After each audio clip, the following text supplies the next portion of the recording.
ইল্লাল্লাহ লা খালিকা ইল্লাল্লাহ ওয়া লা মালিকা ইল্লাল্লাহ ওয়া লা হাবিবা ইল্লাল্লাহ ওয়া লা মুনিবা ইল্লাল্লাহ ওয়া লা রাযিকা ইল্লাল্লাহ। কারণ কি, ওই ছয় জিনিস যখন জমিনে হয়ে যাবে, ইমানদার ইমান নিয়ে মরতে পারবে না।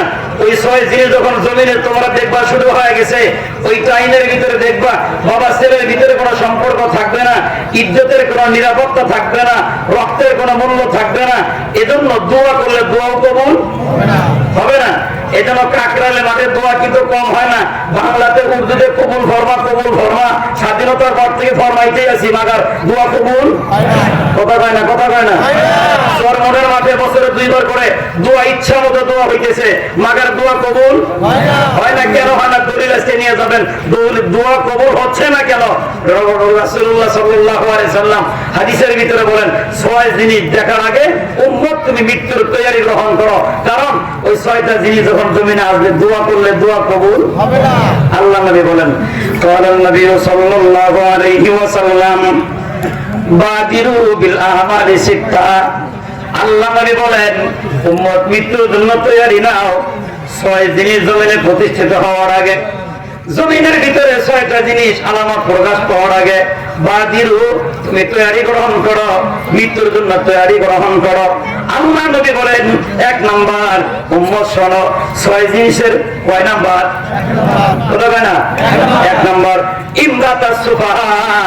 যখন দেখবা জমিনে স্বৈরাচারের আবির্ভাব হইছে, মনে রাখবা স্বৈরাচার দেখার আগে মরে যাও। স্বৈরাচার জমিনে থাকলে পরে দোয়া কবুল হবে না। কথা আমার না নবীর? আল্লাহ নবী বলেন, 6 জিনিস দেখার আগে উম্মত মরে যাও। ইমরাতাস সুফাহা, অযোগ্য ব্যক্তির হাতে শাসন ক্ষমতা দেখার আগে তুমি মরে যাও। অযোগ্যরা যেন ক্ষমতা দিতে না পারে। অযোগ্যরা ক্ষমতায় গেলে যোগ্যদেরকে ওরা নিম্নগামী করে রাখবে, সম্মানীদেরকে অসম্মানী করবে। আল্লাহ তাআলা নারাজ হয়ে যাবেন, হাজারো দোয়া করলে দোয়া কবুল হবে না। কয় নাম্বার? 2 নাম্বার। আল্লাহ নবী বলেন, ও কাসরাতু সুরাত, বাহিনী বেড়ে যাবে, বাহিনী বেড়ে যাবে। কি বেড়ে যাবে? বাহিনী যত বাড়বে, বাহিনীর উচিত ছিল অপরাধ দমন করা। বাহিনী যত বেশি হবে, এরা অপরাধ দমন না করে নিজেরাই অপরাধ লালন করবে। সন্ত্রাসীদেরকে ছায়া দিবে, ভালো ভালো মানুষদেরকে গ্রেফতার করবে। কাউয়া থাকবে বাহিরে, ময়না থাকবে জেলখানায়। বুঝেন বুঝেন কথা বলেন? আল্লাহ নবী বলেন, উম্মত ওই দৃশ্য দেখার আগে তুমি মরে যাও। কাসরাতু সুরাত, বাহিনী বেড়ে যাবে। মনে রাখবা, আল্লাহর জমিনে বাহিনী বাড়বে যত, অপরাধের সংখ্যা হবে তত। থানবী রাহমাতুল্লাহি আলাইহি বলেন, আল্লাহর এক বান্দার বাজারের ভিতরে দুধ বিক্রি করে, একজন বাহিনীকে তৈরি করে দেওয়া হলো, যাও দুধের ভিতরে কেউ যেন পানি মিশাইতে না পারে। বাহিনী যায়, কয় দুধের কেজি কত? কয় 50।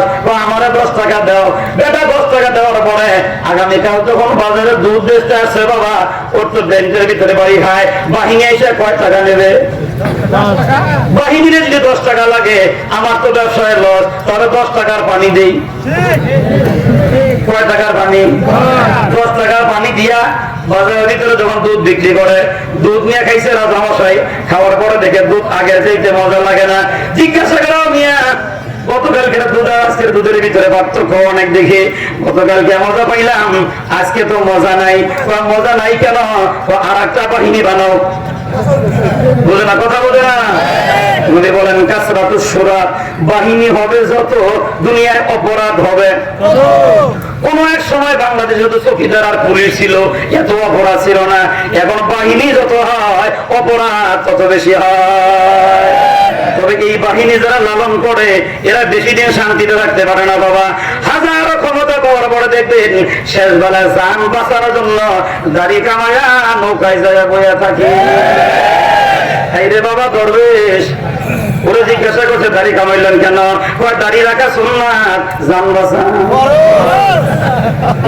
ওরা বাহিনীর কারণে, ওরা বাহিনীর ওদেরকে বাঁচাইছে বাবা। আর একজন কত নিরাপত্তার সাথে ছিল বাবা, বিচারক উপর পর্যায়ে যায় চাপাবাজি করে কয়, আমি ওই বিচারক, যেই বিচারক সাইদের ফাঁসি দিছিলাম, আল্লাহ ছাড় দিচ্ছেন কিন্তু ছেড়ে দেয় নাই বাবা। শেষ পর্যন্ত তার কলার পাতার বিছানা। একজন দাড়ি কাইটা বলায় আর একজন দাড়ি বুঝে না, আর একজন দাড়ি রাইটা বলায়।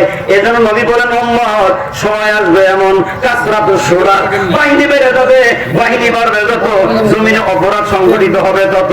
বাহিনী দেখার আগে আগে মরে যাও। আল্লাহ নবী বলেন বাহিনী দুনিয়াতে হবে যত, ওই বাহিনী যত বেশি হবে এরা সম্মানিতদেরকে অপমানিত বেশি করবে।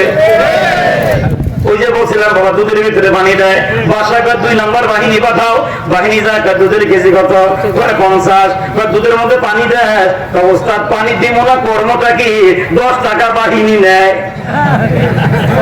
কয় টাকা নেয়? আগামীকাল থেকে আমারও 10 টাকা দিবি, দুধে পানি পারবো না কমবো। বাহিনী যত বেশি হয় তদন্ত যত বেশি হয় অপরাধ তত। গতকালকে পানি দিছে না ভাই 1 গ্লাস 10 টাকা, আজকে কয়টা দিব? আজকে 2 গ্লাস দিছে।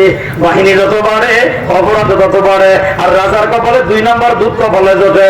শেষ পর্যন্ত দুধ খায় আর কয় কিরে বেটা এটা দুধ না পানি। এবার উজিরে কয় ওস্তাদ বোঝেন নাই, বাহিনী বানাইছেন যত পানি খাইবেন তত।